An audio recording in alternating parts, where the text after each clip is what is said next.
Bonjour à tous. Nous allons parler aujourd'hui de celui qui est peut-être le théoricien du djihad global. Nous allons parler de Saïd Qutb, un homme qui voulait comprendre l'Amérique et qui en est revenu convaincu qu'elle était la cause de tous les maux du monde musulman. Nous sommes en 1949. Saïd Qutb, intellectuel égyptien, poète, critique littéraire, rédacteur en chef de la page littéraire du prestigieux magazine Al-Risala, embarque pour les États-Unis. À cette époque, il n'est pas encore un islamiste, encore moins un révolutionnaire. C'est tout simplement un homme de lettres, un réformateur religieux, curieux du monde moderne et soucieux de concilier la foi et le progrès. Mais il faut dire qu'après sa centaine de poèmes, il avait commencé, assez brusquement d'ailleurs, à changer ses publications et à publier des articles au ton islamiste. Il avait, pour ainsi dire, donné le ton. Il part donc en Amérique, dans un programme d'échange académique. Mais ce qu'il va y découvrir va le transformer à jamais. C'est paradoxal puisque ce voyage était censé l'ouvrir à la modernité occidentale. Il va au contraire l'en détourner, jusqu'à faire de ce poète l'un des penseurs les plus influents et les plus dangereux du XXe siècle musulman. Voici l'histoire de Saïd Qutb, l'homme qui voulait purifier l'islam et qui va finir par inspirer le djihad global. Je suis Patrick François, licencié en sciences politiques et en relations internationales. Voici un dossier pour les clés du monde. Les clés du monde. Les clés du monde. Les clés du monde. Culture. Histoire. Géographie. Société. Technologie. Sport. Écologie. Relations internationales. Géostratégie. Communication politique. Les clés du monde sont partout. Les clés du monde. Les clés du monde. Les clés du monde.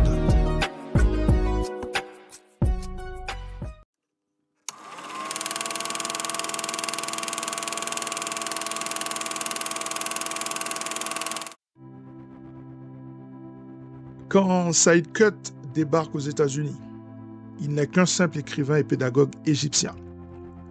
Il est envoyé à Greeley, une petite ville du Colorado, pour étudier le système éducatif américain et les programmes scolaires au Colorado State Teachers College, qui est aujourd'hui l'Université du Nord du Colorado. Nous sommes en 1949, comme je l'ai dit. L'Amérique triomphe après la guerre. Elle incarne la modernité, la liberté, le confort matériel. Mais pour Qutb, c'est une révélation à rebours.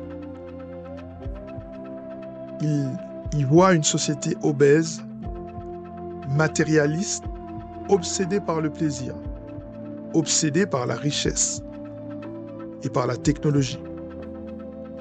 Les danses, la mixité raciale, le jazz, la légèreté des mœurs.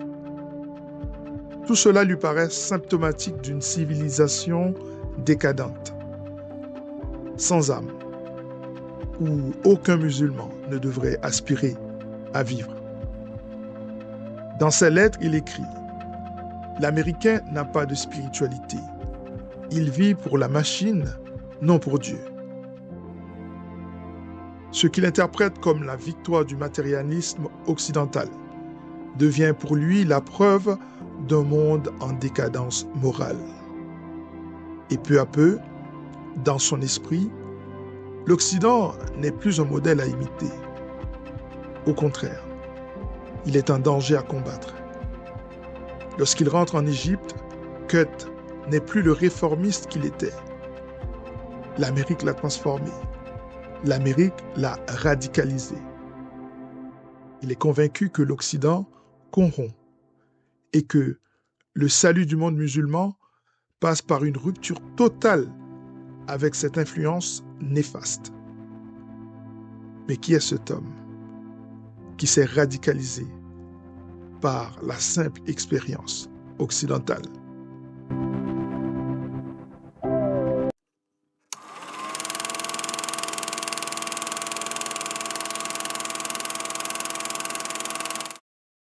Saïd Ibrahim Hussein Shahidili Qutb, certains disent aussi Qutb, est né le 9 octobre 1906 dans le petit village égyptien de Moucha, situé dans la province d'Assiou, en Haute-Égypte, dans une famille de propriétaires terriens, politisés et intellectuels.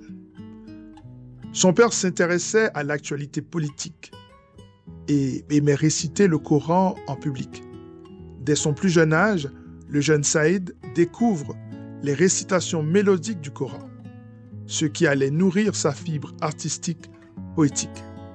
Il finira d'ailleurs par mémoriser l'intégralité du Coran, et ce, dès l'âge de 10 ans. Il fréquente l'école primaire publique locale. À 14 ans, les choses changent.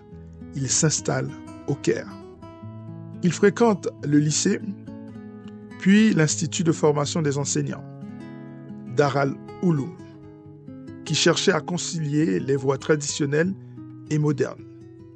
De 1933 à 1952, il va travailler au ministère de l'Éducation, d'abord comme enseignant, puis comme inspecteur et administrateur. C'est dans ce contexte qu'il part aux États-Unis.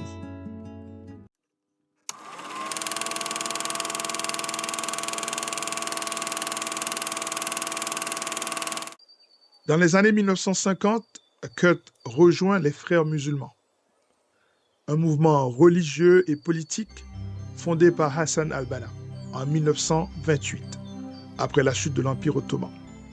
Mais Qutb ne sera pas qu'un simple membre. Il va tout simplement radicaliser leur message.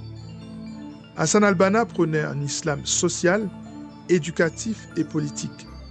Qutb y ajoute une notion clé, la révolution spirituelle par la force. Emprisonné après 1954, il rédige son œuvre majeure, Signe de piste, Mahalim fi al-Tariq, excusez ma prononciation. C'est à la fois un texte mystique et un manuel de révolution.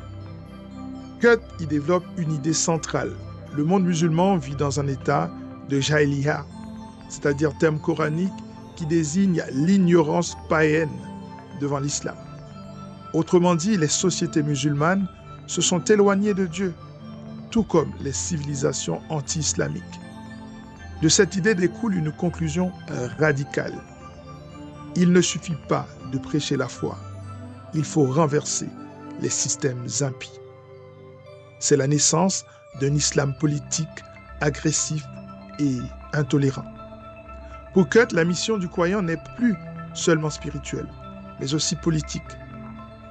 Pour lui, il faut détruire les structures injustes et instaurer la souveraineté absolue de Dieu, ce qu'il appelle la Hakimiyya. C'est la révolution spirituelle et politique. Ce texte écrit entre les murs d'une prison deviendra la matrice de l'islam politique, révolutionnaire, contemporain.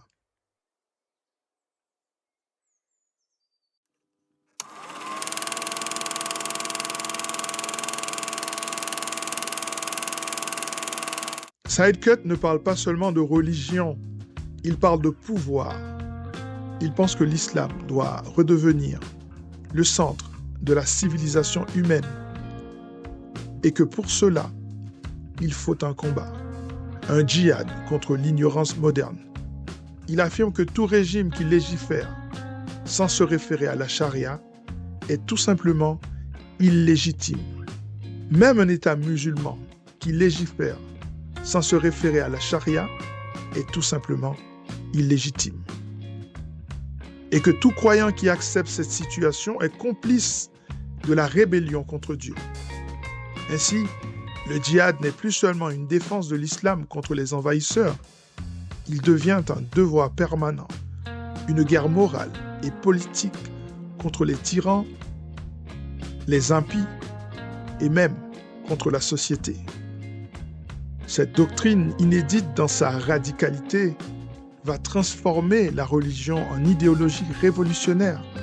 Pour la première fois, un penseur musulman pose les fondements d'un islamisme insurrectionnel, agressif et radical. En ce sens, il y a un avant Saïd Cut et un après Saïd Cut.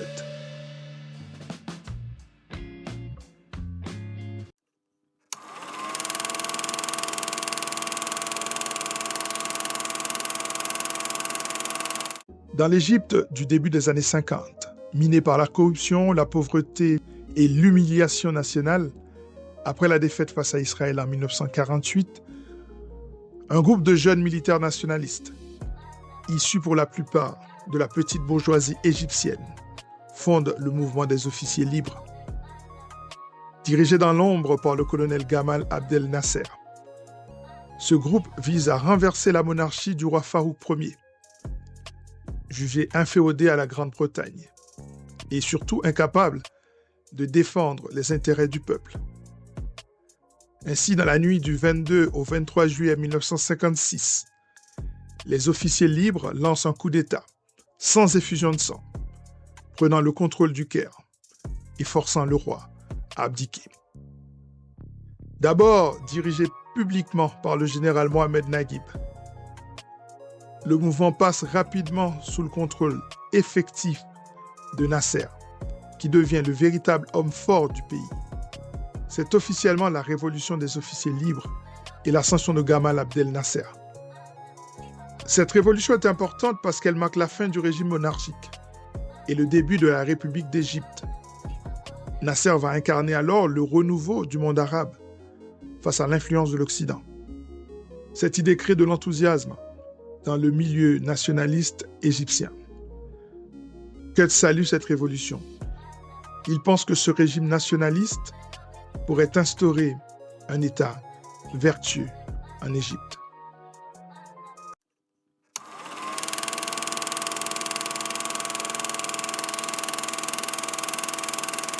Assez rapidement, la désillusion est totale. Nasser impose un pouvoir autoritaire et surtout laïque. Ainsi, 2 ans plus tard, après une tentative d'assassinat de Nasser, qui est attribuée aux frères musulmans, la répression est brutale. Les prisons se remplissent. Les pendaisons commencent. Cut est arrêté, torturé, puis condamné. C'est en prison que sa pensée s'est durcie. Les humiliations et la douleur lui font voir le monde en termes de guerre entre la foi et l'impiété. Le monde est scindé en deux, les vrais croyants minoritaires mais purs d'un côté et le reste de l'humanité plongé dans l'ignorance païenne de l'autre côté. Et il traduit cette notion manichéenne et binaire dans la phrase suivante. Il faut une avant-garde, un petit groupe de fidèles décidés à rétablir le règne de Dieu, le modèle du mouvement révolutionnaire islamique moderne.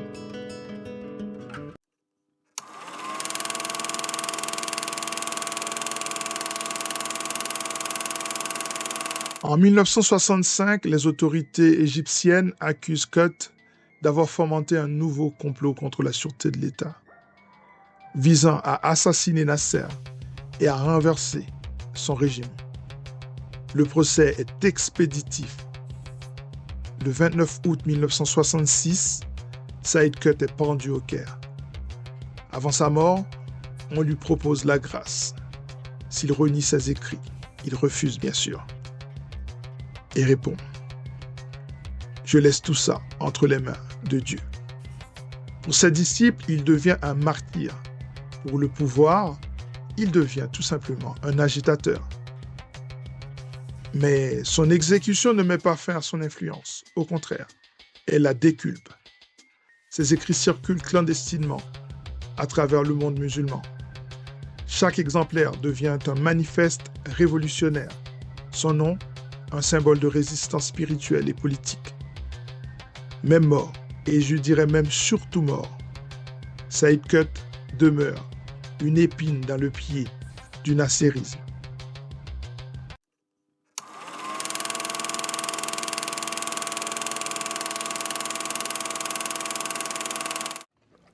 Dans les années 1970, ces idées trouvent un écho auprès d'une nouvelle génération d'islamistes. Par exemple, un jeune médecin égyptien, Ayman al-Zawahiri. Cet homme va s'en inspirer pour théoriser la lutte armée. Plus tard, il rejoindra Oussama Ben Laden au sein d'Al-Qaïda. Les notions forgées par Kut deviennent la langue commune du djihad global. Des groupes comme le GIA algérien, Al-Qaïda, Al-Qaïda au Maghreb islamique ou même Daesh s'en réclament ouvertement, même lorsqu'ils trahissent son intention initiale. Mais dans cette filiation, quelque chose se perd. Kut était un intellectuel, pas un soldat. C'est son idée, pas son bras, qui a nourri la violence. Et pourtant, l'idée, elle, était explosive. Le salafisme djihadiste d'aujourd'hui est l'enfant direct de Kut. Son idée fondamentale selon laquelle la société humaine doit être reconstruite, recomposée selon la foi divine, a donné naissance à un projet sans frontières et sans compromis. Et cette quête de pureté absolue engendre une spirale d'exécution et de violence. Car plus une idée se croit parfaite, plus elle devient inhumaine. Kut voulait sauver l'islam de la décadence, mais il l'a livré à la guerre. Ces mots ont inspiré des milliers d'hommes à mourir et à tuer pour un idéal de pureté qui ne pouvait exister que dans l'absolu. Saïd Kut est mort depuis près de 60 ans, mais son ombre plane encore sur notre époque. Son histoire raconte le drame d'un siècle, celui d'un monde musulman pris entre modernité et tradition, entre humiliation et révolte, entre foi et pouvoir. Il voulait bâtir un monde meilleur, mais ses mots ont ouvert la voie à la haine. L'histoire des idées, disait Camus, est aussi une histoire des meurtres qu'elles autorisent. Et les idées de Kut ont autorisé les meurtres de notre temps. Vous avez aimé ce contenu? Alors voilà ce que je vous demande. Likez cette vidéo si vous pensez que ce sujet est crucial pour comprendre le monde d'aujourd'hui. Abonnez-vous à Les Clés du Monde et activez la cloche de notification. Mettez vos commentaires dans la zone prévue à cet effet. Partagez cette vidéo avec toute personne qui se demande qui est l'idéologue de l'islam radical. C'était Patrick François, licencié en sciences politiques et en relations internationales. C'était un dossier pour Les Clés du Monde. Les clés du monde. Les clés du monde. Les Clés du Monde.